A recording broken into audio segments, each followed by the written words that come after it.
The first time I saw the Queen of Althera, I thought I'd misjudged everything I knew about diplomacy, interstellar protocol, and good sense. Her ship had descended into the orbital chamber of Earth's United Nations spaceport like a silver lightning bolt, silent and impossibly fast.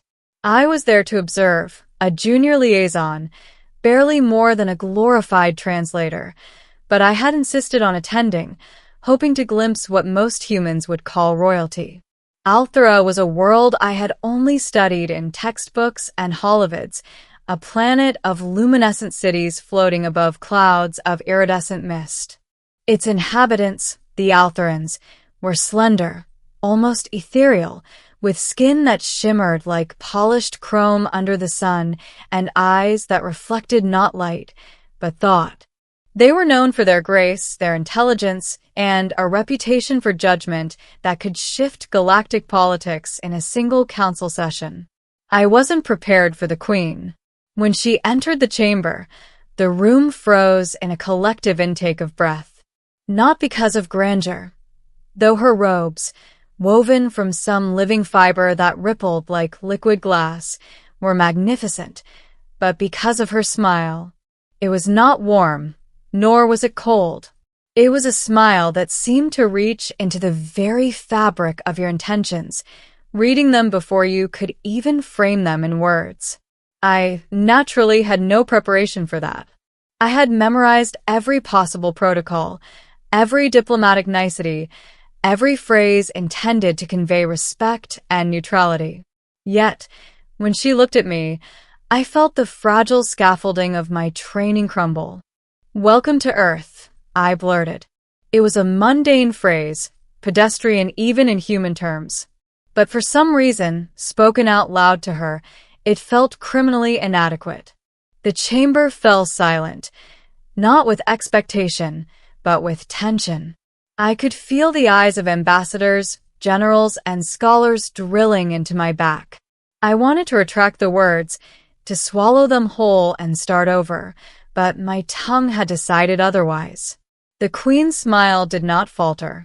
It simply grew, subtle but undeniable, a curve that suggested amusement, curiosity, and perhaps approval. "Earth," she said, her voice musical and entirely alien in its resonance, yet comprehensible. "You speak without thinking, human." "Why?" I choked. I had absolutely no idea what to say. In the textbooks, the Queen's court had been described as merciless in intellect and unyielding in patience. In my panic, I imagined myself on trial for a crime I didn't understand. My eyes darted to the translator station nearby, but they were frozen as well, caught in the gravity of the moment. I just meant to welcome you," I said finally, stammering, hoping my words sounded more competent in Altheran than in English. The Queen tilted her head slightly, as if weighing the sincerity of my statement against some invisible scale. "Welcome? Interesting. Few humans would dare speak so plainly. Most hide behind formality and pretense. You are fearless in your clumsiness." I swallowed hard, realizing that, by some strange cosmic chance, my mistake, or rather, my impulsive honesty, was not a transgression. It was being noted, appreciated, even. My mind raced. Was this a trap? Was the Queen testing me? Could I survive one misstep and still maintain my position as liaison? Then she laughed. Not a loud, jarring laugh, but one of those low, resonant chuckles that ripple through a room and leave warmth in their wake. And in that instant, I realized the danger. Her smile had stopped me cold, yes, but it had also revealed something I wasn't prepared to admit. I was utterly captivated. The next hours passed in a blur of introductions, protocol briefings, and barely concealed observation. I was hyper-aware of every word I uttered, every gesture, every breath, but no matter how carefully I moved, my thoughts kept drifting to the Queen. She moved with a fluid elegance that made gravity seem optional. Her voice carried authority, yes, but also a melody that twisted around your attention and held it hostage. Every time our eyes met, I felt an almost dangerous awareness of my own humanity, fragile, flawed, and exhilaratingly alive.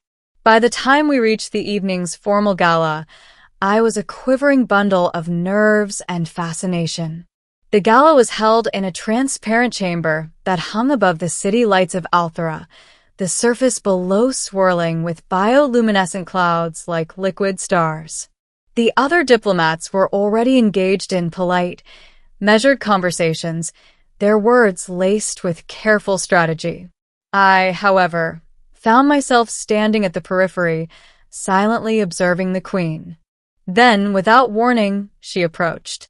"You continue to watch me without speaking," she said, her voice soft now, like a breeze over water. "Why is that?" I felt my throat tighten.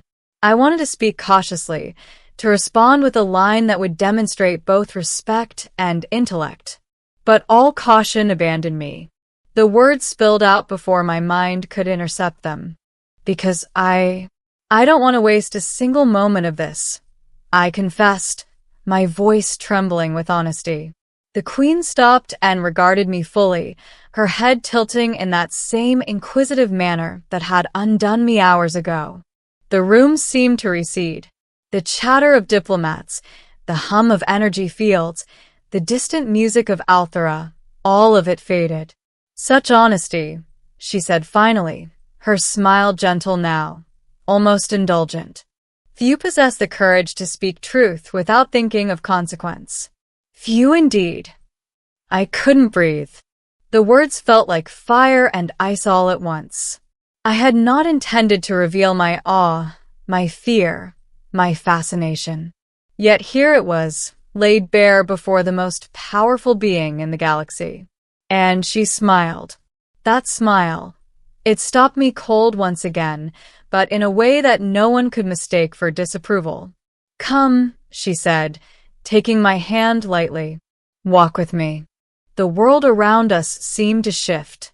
We moved through the gala, past officials who exchanged startled glances, and out onto a balcony that extended beyond the edge of the building, seemingly suspended in the stars themselves.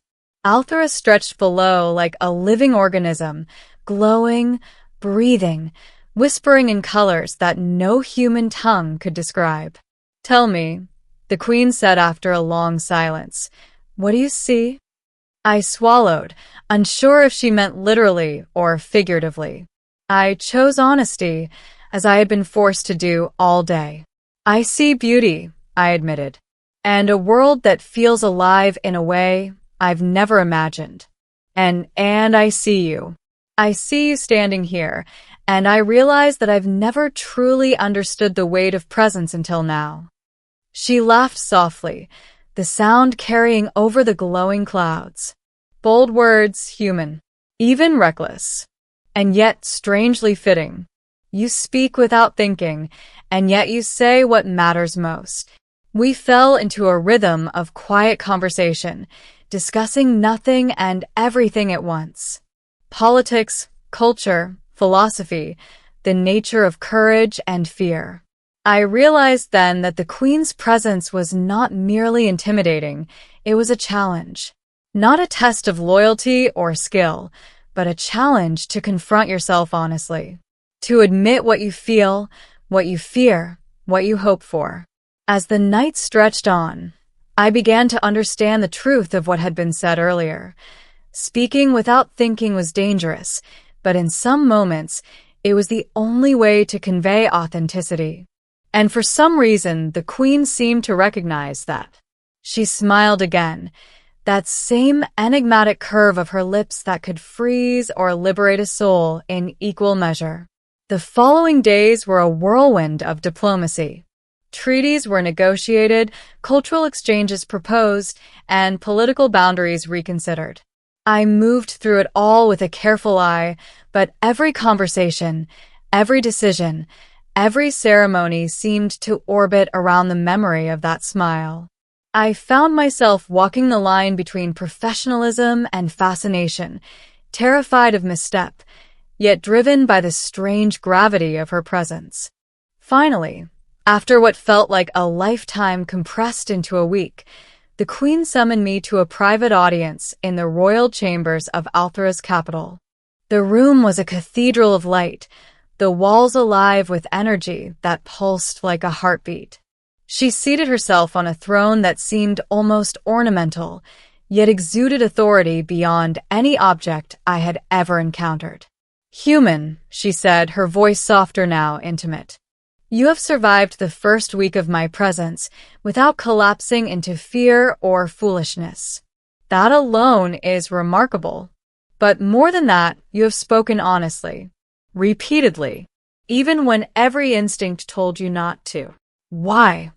I hesitated, but this time I did not speak without thinking. Instead, I let my thoughts crystallize.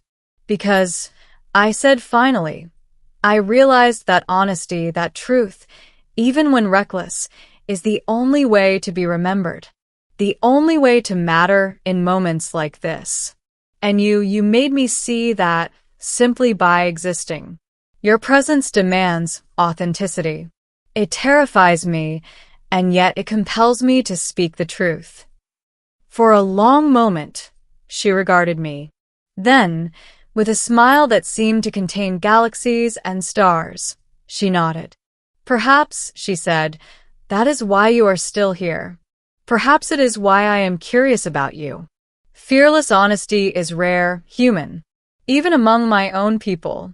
You have chosen a path few dare to tread, and yet you walk it well." And in that moment, I realized that the Queen's smile had not merely stopped me cold, it had changed me.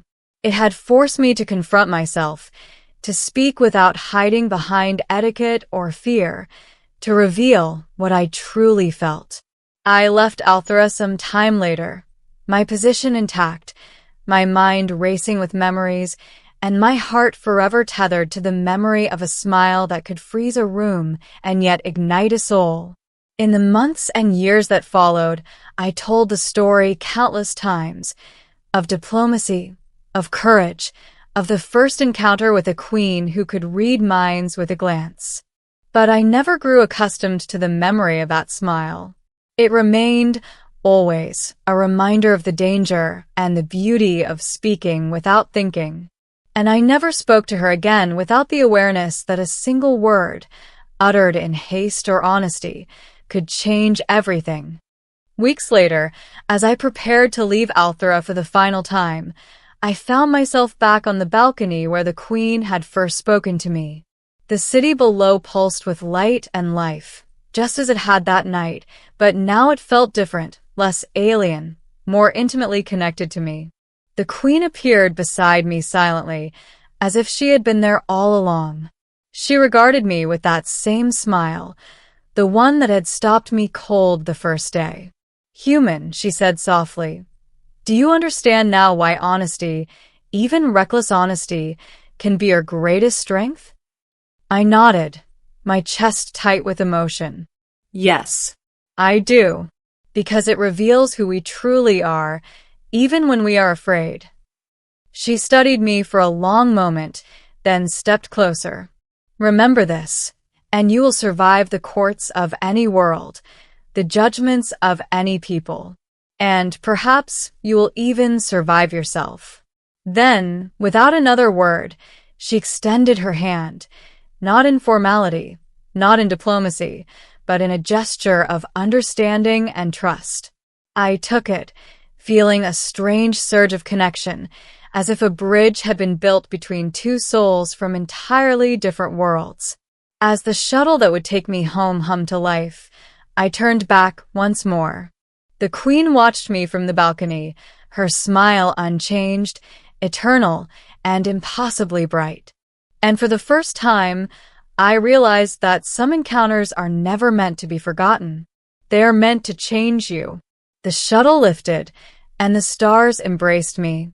I carried her smile with me, an unspoken promise, a memory that would shape every choice, every word, every moment of the life I would live from that day forward. And in that realization, I understood. Speaking without thinking is dangerous, but sometimes it is the only way to meet the extraordinary.